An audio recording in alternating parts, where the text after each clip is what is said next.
The lounge phone hadn't rung since 9, and I'd started to trust the silence, which was always my first mistake on a night like this. "You're staring at the ceiling again," Dr. Whitfield said, not looking up from the discharge papers he was pretending to read. Simon. 2 years since he'd left for the fellowship in Denver, 8 months since he'd come back to Riverside General like nothing had happened, and neither of us had said one real word about the space in between. "I'm counting water stains," I said. "There are 11. "There are 12. You missed the one over the vending machine." I didn't look. I already knew he was right, the way he was always quietly right about small things and had been catastrophically wrong about the one big thing, which was choosing a job 3 states away over a conversation we should have had first. Christmas Eve had cleared the census out like a tide going down. 2 admits held overnight for observation, a broken wrist in bed 6, otherwise nothing but the hum of the vending machine and the 2 of us in matching green scrubs, both of us having volunteered for this shift for reasons neither of us said out loud. "I cancelled on my sister," I told him, because the silence needed something in it besides old history. "Told her I had to work," which is true. Also true, I asked for this shift. He set the papers down. "I told my mom the trains were running behind. They weren't. So we both lied our way into an empty hospital together. Looks that way. There's a particular kind of quiet that happens in a hospital after 11 on Christmas Eve. Not the tense quiet of a bad night, but something almost tender, like the building itself has exhaled. The overhead lights dim by half. Somebody always leaves a strand of battery lights strung along the nurse's station, blinking red and gold over a stack of charts nobody's reading. I'd worked 6 Christmases in a row now, and every single one of them had that same hush, and every single one of them I'd told myself I was fine being alone with it. Simon got up, poured 2 cups of coffee from a pot that had been burning since dinner, and set one in front of me without asking if I wanted it. He remembered I liked it black.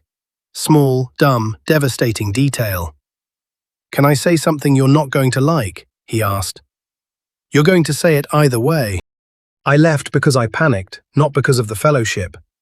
He turned the cup a quarter turn on the table, like he needed somewhere to put his hands. "You'd started talking about us like it was a sure thing, and I got scared of how much I wanted that to be true. And instead of telling you that, I took the easiest exit that also happened to look respectable on a resume. I'd rehearsed being angry about this for 2 years. I'd pictured saying it cold, saying it sharp, saying it in a way that would finally make him understand what it cost me to watch him pack up his side of the on-call room and not ask me to come with him, not even as a question, not even as a joke.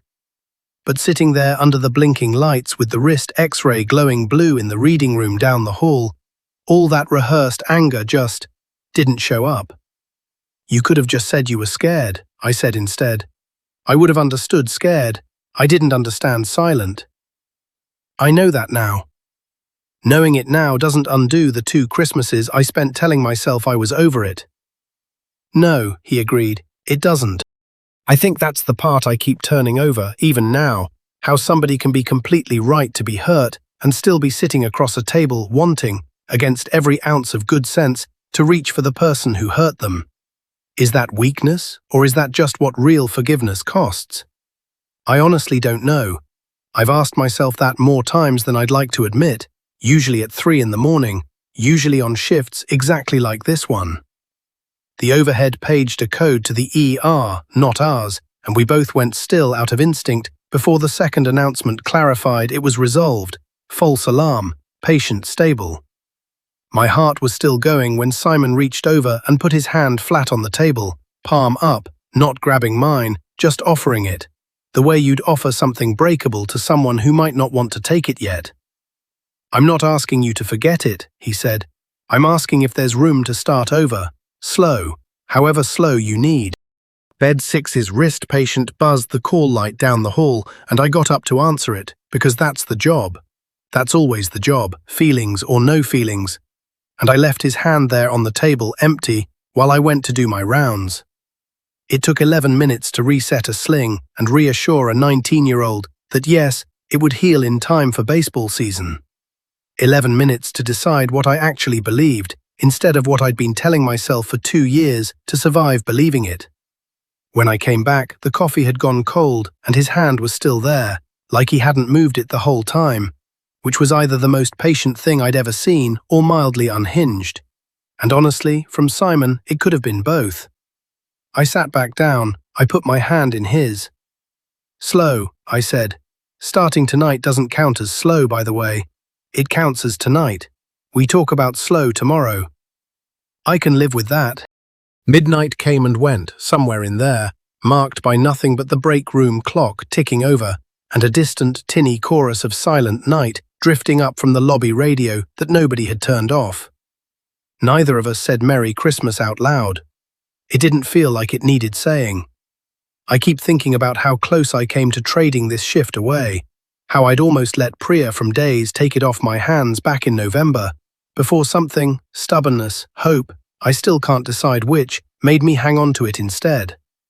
Funny how the nights we dread clearing our whole calendar for turn out to be the ones that hand something back. I don't know if I'd have made the same choice twice, cancelling on my family for an empty hospital and a man who broke my heart quietly instead of loudly. But I made it once, and for the first time in 2 years, I didn't lie awake afterward wondering what if.